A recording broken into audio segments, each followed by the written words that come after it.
শ্রমিকের দাদা সৌরভ রিনাকে বিয়ে করে বাড়িতে নিয়ে এসছে। শ্রমিক সেটা দেখে চমকে গেল। এই শোন, তোর বৌদি, আমি ওকে ঘরে নিয়ে গেলাম, কেমন? যাবার সময় রিনা তাকালো শ্রমিকের দিকে, শ্রমিক তাকালো রিনার দিকে। সৌরভ বলল, চলো ঘরে চলো। এখন কি হবে? শ্রমিক যদি আসল পরিচয়টা বলে দেয় ওর দাদাকে, তার স্ত্রী একজন পতিতালয়ে। সন্ধ্যাবেলা ওরা দুজন বসে গল্প করছে। ওদিকে সৌরভ তার স্ত্রীকে বলছে, তুমি যা যা খেতে চাইবে আজ তাই তাই আমি কিনে আনবো, তুমি জমিয়ে রান্না করবে, তারপর আমরা আজ একসাথে বসে সবাই ডিনার করব। আমি আসছি, আমি বাজার করে এক্ষুনি চলে আসব। সৌরভ সবেমাত্র বেরোলো, আর এরই অপেক্ষায় ছিল কখন দাদা বেরোবে, ভাই ঘরে ঢুকবে।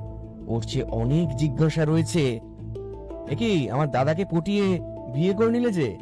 দাদা জানে তোমার আসল পরিচয় কি?